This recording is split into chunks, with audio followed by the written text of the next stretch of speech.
Viewers, welcome to add on. तो चलिए आज एक क्वेश्चन देखते हैं कि हमें एक प्रोग्राम लिखना है जो कि लिस्ट में से एलिमेंट को सर्च करे। बेसिकली एक एरे गिवन रहेगा, उसमें से हमें एक पर्टिकुलर एलिमेंट को सर्च करना है, तो हम उसका प्रोग्राम हम लिखेंगे। देखिए कैसे की शुरुआत करेंगे।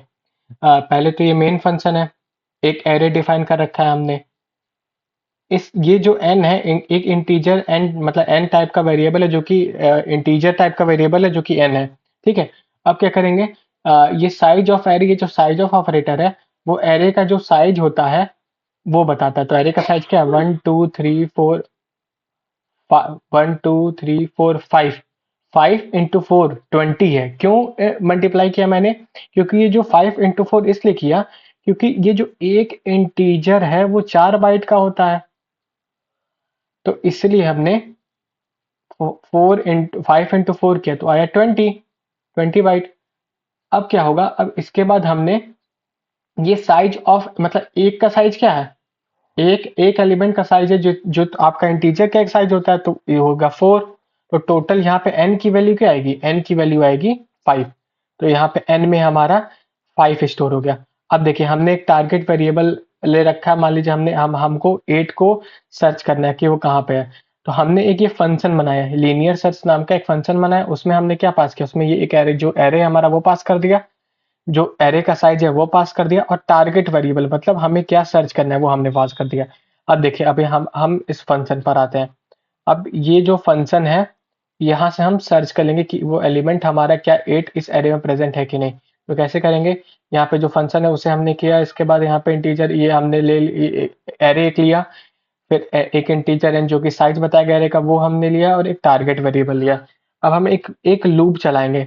वो फॉर लूप क्या करेगा, वो पहले एलिमेंट से एरे के अंतिम तक जाएगा, और अगर उसे वो टारगेट वेरिएबल मींस जो हमें सर्च करना है, अगर वो हमें मिल जाता है कहीं पे, तो हम उस इंडेक्स को रिटर्न करवा देंगे। क्योंकि इस जो जो फंक्शन है उसका ये रिटर्न वैल्यू इंटीजर है, मतलब कि ये फंक्शन इंटीजर रिटर्न करेगा, और जो ये इंटीजर यहाँ से रिटर्न होगा उसे हम रिजल्ट में स्टोर कर देंगे। रिजल्ट टाइप के वेरिएबल हमने स्टोर किया कर दिया है।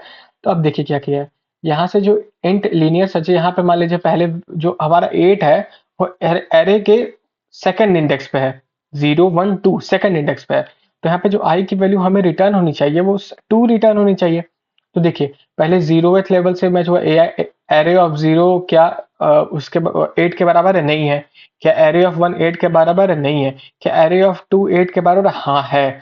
अगर ये बराबर है तो मतलब ये इफ कंडीशन है वो सेटिस्फाई हो गया। तो सेटिस्फाई हो गया तो इसके बाद क्या हुआ, ये इसके बाद हमने ये जो आई है जिस इंडेक्स वैल्यू पे सेटिस्फाई हुआ है उसे हम क्या करें, उसे हम रिटर्न करते रहे। तो यहाँ पे अब हमारा लूप लूप यहीं पे ब्रेक हो जाएगा। क्यों, क्योंकि रिटर्न स्टेटमेंट चल गया है, और रिटर्न स्टेटमेंट चल गया तो इसके बाद हम मतलब इस फंक्शन से रिटर्न कर रहे हैं।